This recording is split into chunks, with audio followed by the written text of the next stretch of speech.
दूरदर्शन. साता समुद्राच्या पलीकडे काय चाललंय साधूला इथं कळतो. एक मुस्लिम समाजामध्ये शेख मुहम्मद नावाचे संत आपल्या वारकरी संप्रदायामध्ये होऊन गेले. आपल्या वारकरी संप्रदायामध्ये अनेक जाती धर्माचे संत झाले. श्रेष्ठ संप्रदाय का म्हटलेला आहे, सकळाशी येथे आहे अधिकार. म्हणून मुस्लिम समाजामध्ये जन्माला आलेले शेख मुहम्मद नावाचे आपल्या वारकरी संप्रदायामध्ये संत होऊन गेले. त्याच्या चरित्रातला एक छोटासा प्रसंग आहे. दूरदर्शन हे लहानपणी मुस्लिम समाजामध्ये जन्माला आले. 10-12 वर्षाचं वय असेल. बापांनी सांगितलं, अरे मुहम्मदा, हा सुरा घे म्हणले, तो बोकड घे आणि याची कुर्बानी करून आण. त्यांचा तो धर्मच. मुहम्मद महाराजांनी तो बकरा सोडला, सुरा घेतला आणि दूर शेतामध्ये, गावकराच्या शेतामध्ये गेले. एका झाडाला बोकड बांधलं. सुरा घासू लागली. सुरा घासत असताना ते बोकड ओरडू लागलं. बोकडाला त्याचं मरण कळतं असं म्हणतात. काही काय प्राण्यांना सिद्धी असतात.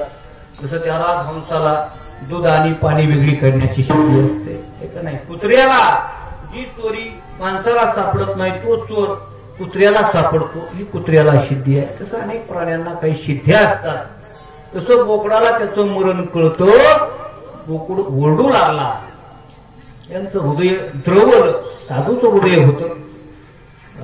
विचार केला, अरे किती वेदना होत असतील त्याला जिवंत मारायचं म्हटल्यावर. आणि त्यांनी परीक्षा घेण्याकरता आपली करंगळी कापली. वेदना होऊ लागल्या. अरे एक जर बोट कापलं तर एवढ्या वेदना होतात. आणि त्याच्या नरडीचा फोट घ्यायचा, किती वेदना होत असतील. पश्चाताप झाला. सुरा फेकून दिला. बोकुड सोडून दिला. घरी आले. बापाने विचारलं, मुहम्मदा, अरे कुठे बोकुड, सुरा कुठे, काय केलं, कुर्बानी केलीस का नाही. मुहम्मदानं सांगितलं, बाबा मी नाही केली. सुरा फेकून दिला, बोकुड सोडून दिला. मी हे काम नाही करू शकत. बापानं सांगितलं, हे जर काम तू करू शकत नाहीस तर घरात राहायचं नाही. लाथ मारली. चालता हो म्हणले, थांबायचं नाही. ते का आपला समाज आहे का. काय बी कर वागा, तू काय करू नको, तू बसून खाय, मरू सर बी का नाही. मुस्लिम समाजामध्ये तसं आपण पाहतो का नाही. लाख मारली, हाकलून दिलं महाराज. 10-12 वर्षाचे असणारे मुहम्मद निघाले. फिरत फिरत बीड जिल्ह्यामध्ये त्यांचं असणारं गाव आहे. आणि चालत चालत चालत श्रीगोंदा नगर जिल्ह्यामध्ये या ठिकाणी आले. एका मस्जिद मध्ये थांबले महाराज. आणि काही आपले वारकरी कुणी चालले रोडनं, दिंड्या चालल्या की त्यांना विचारायचं, हो मी मुस्लिम समाजामध्ये जन्माला आलेलो आहे, मला भगवत कृपा करायची आहे, याच्याकरता मला मुस्लिम धर्म सोडावा लागेल काय. कुणीतरी साधू भेटले. त्यांनी सांगितलं, अरे भगवंताच्या प्राप्ती करता जात सोडायची गरज नाही, धर्म सोडायची गरज नाही. ज्या धर्मामध्ये असतात त्याही धर्मामध्ये तुम्हाला भगवंताचं दर्शन होतं. असाल ते करा जेथे तेथे. तुम्ही जिथं असाल तिथं तुम्हाला भगवंताची प्राप्ती होते. धर्म सोडायची गरज नाही. एका मस्जिद मध्ये राहू लागले आणि चिंतन करू लागले महाराज. असंच कीर्तन करायचे पूर्वीचा काळ. हळूहळू त्यांच्या कीर्तनाला लोक जमायचे. हजारो भाविक त्यांच्या कीर्तन ऐकण्याकरता यायचे. साधूचे शब्द असतात, सांगून गेलो तुम्हाला, तेव्हा उद्देश व्हायचा. गर्दी वाढू लागली. असंच एक दिवशी कीर्तन सुरू झालं.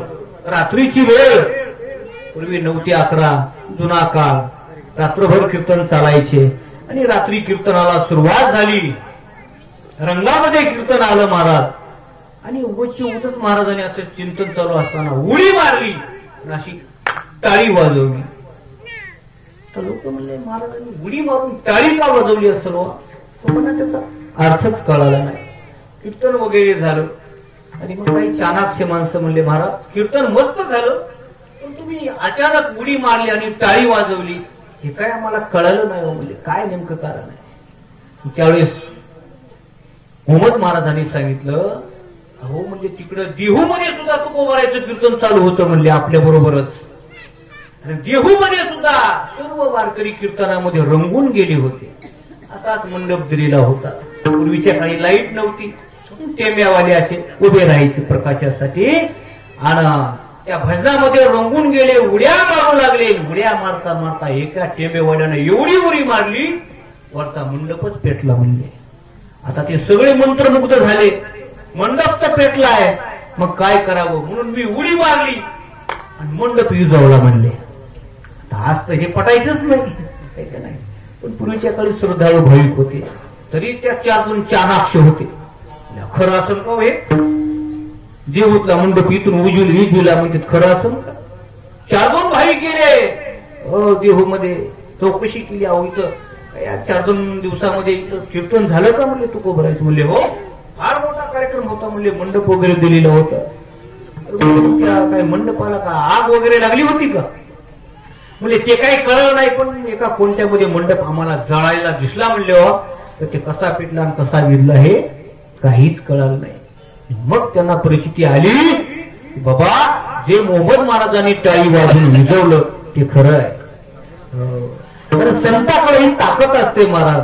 दूरदर्शन इथं बसल्या बसल्या तिथं काय चाललं हे त्यांना कळतं.